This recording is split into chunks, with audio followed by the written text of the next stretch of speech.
sell handmade products online, there are kind of two ways you can go about it. Way number one is you sell unique, one-of-a-kind products. Way number two is you sell reproducible products.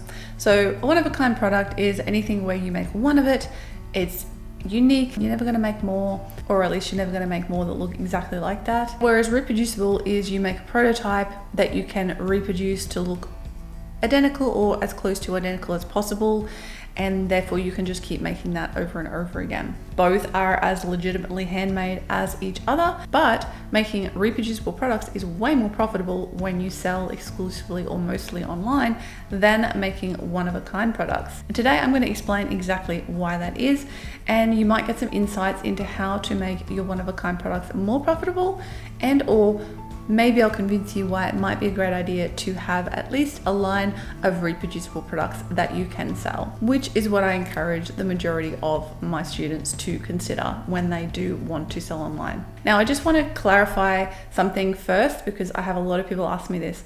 If you make something like ceramics, right, where the product, you can never quite be sure if it's going to come out exactly the same, or you make clothing or whatever where the pattern placement might be a little bit different, that's still a reproducible product. If you're making the same product using the same glazes or the same patterns in the same shape and size, that is still reproducible. You can put a disclaimer on your product listing where you say, every item is handmade.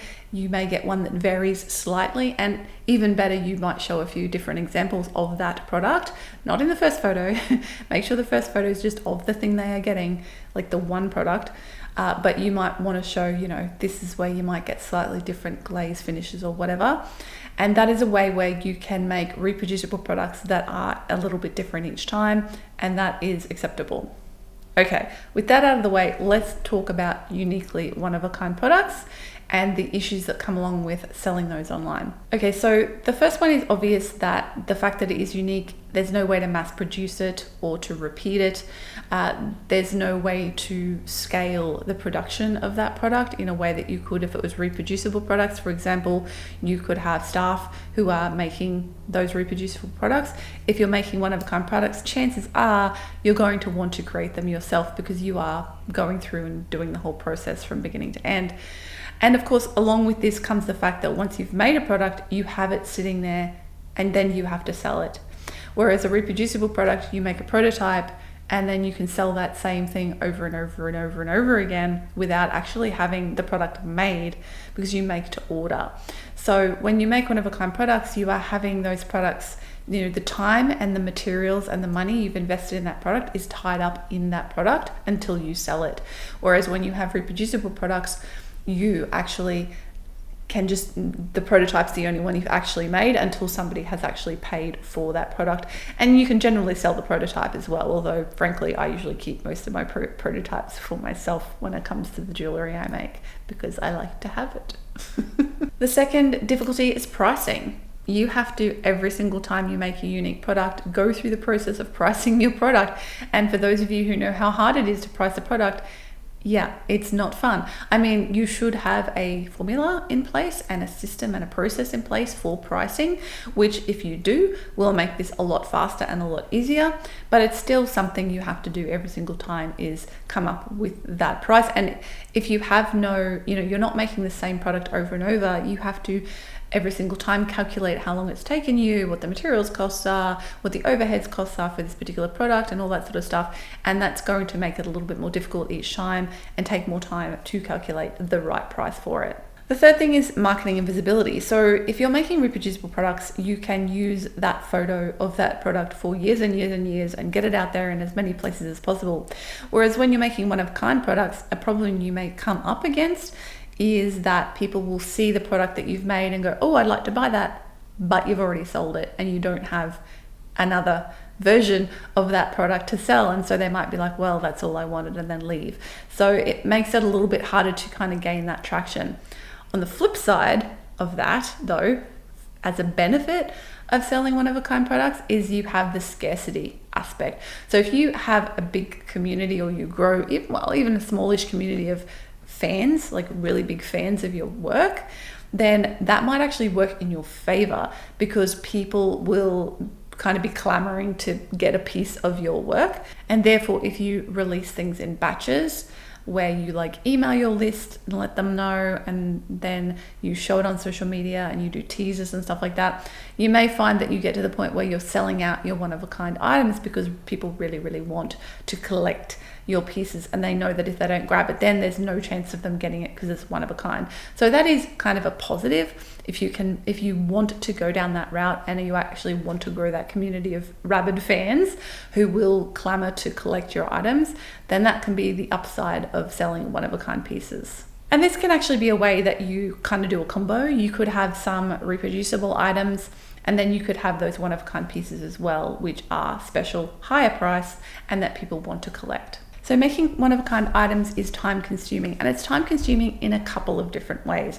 The first way is obviously the making of the item. You have to come up with a concept, come up with an idea, maybe sketch it out, then you have to make it, and maybe the first iteration of that concept doesn't work out, so you have to make a second prototype or a third, so there's a lot of extra work that goes into the design and creation process that you have to do every single time you make a new product. Whereas when you sell reproducible products, you do that once, and then you benefit from that creative IP over and over and over again by reselling that same product. The second way that this takes even more time is when it comes to listing online. So if you are specializing in one-of-a-kind products, I usually try to encourage people to go down the route of doing markets or consignment or wholesale rather than specifically just doing online, because that will save you a lot of time and be more profitable. When you're selling online, you have to go do all of the extra work of listing that product. So you have to photograph it, you have to edit the photos, you have to write a description, you have to come up with keywords and do the research for those, you have to write a title, you have to then write your keywords, you have to go through the process of actually uploading everything to the shop, uploading the photos, maybe making a video and uploading that as well, writing down all of the attributes and the categories and all that sort of stuff in Etsy or wherever it else is that you're selling. That takes a lot of time. Okay, so if you're doing this every single time you list a product, it's really cutting into your profit margins and the time you have to spend doing other things like marketing your work. Whereas when you do reproducible products, you do this once and once only. Again, you might update it over time, you might update the photos or do more work on your keywords or whatever, but you're only iterating, you're not doing the whole thing from scratch every single time, and that will save you a lot of time as well. Okay, the next thing is shipping and packaging. Obviously, when you're making one-of-a-kind items, they might be different sizes, shapes, weights, so you have to work out your shipping costs every single time. This is yet another thing that you have to spend time calculating and figuring out in order to make sure you're not undercharging on your shipping. So that is another just time-consuming element of this process. Another challenge when it comes to selling one-of-a-kind items is inventory management, because obviously you only have one of the item. You need to keep track of what you have and what you don't have, and selling on multiple platforms or in multiple locations becomes very difficult. Like, you have it listed in your online store, but then you go to a market for the day. What do? Do you take it out of your store in case you sell it in both places? Or do you just keep an eagle eye on both things, so when you sell it in your market store, you take it out of your shop immediately? How does that work? I know there are software programs, I think it's maybe even Square, that might link like your Etsy shop and your market stuff together. So if you sell it in one place, then it takes it out of the other place automatically. So I know that sort of technology does exist, and that might be something that you want to take advantage of if you are selling one-of-a-kind items in multiple locations, so that you don't have this issue or have to worry about it. But of course as well, you need to keep track of your inventory. You need to keep your inventory safe. The products that you have made, you need to keep them safe and dust-free and breakage-free, and somewhere that they are safe and sound, so that when you do sell them, they are in top condition. Another element of this is customer communication. So especially if you sell commissioned items, so one-of-a-kind unique commissions, the customer communication part of the process will take up a decent chunk of time. And this might be fine. It might be something that you're happy to do, that's part of your process, but it's just something to be aware of, that if you are selling one-of-a-kind, especially commissioned one-of-a-kind pieces, then you are going to spend quite a bit of time talking with and communicating with your customers. And the final thing here is an Etsy specific issue. If you are selling on Etsy, this is something you need to know about. It's called the listing quality score, or how your listings are ranked in the Etsy search algorithm. I have a whole video on this and I will link to that up here. But basically, when you have a listing on Etsy, it has something called a listing quality score. So this affects where it sits in the Etsy search rankings, amongst other things. The things that can affect this listing quality score are favorites of the item, click-throughs and views of the item, reviews and purchases of the item. Now, if you have a reproducible product, that product can sell over and over again. And what that means is it's going to be getting more clicks, favorites, sales, and possibly reviews. And if those are all positive, it's going to keep climbing higher and higher in the search rankings. So over time, that product is going to potentially get higher and higher in the search rankings, which means more and more people will see it, more and more people will perhaps buy it, and it becomes this sort of upward spiral of visibility on the Etsy platform. If you've been selling on Etsy for a long time, you may have had this experience where you have a product that starts to sell a lot and sells really well for a while, and sometimes it drops off, or inevitably it will drop off. But that's because of the listing quality score.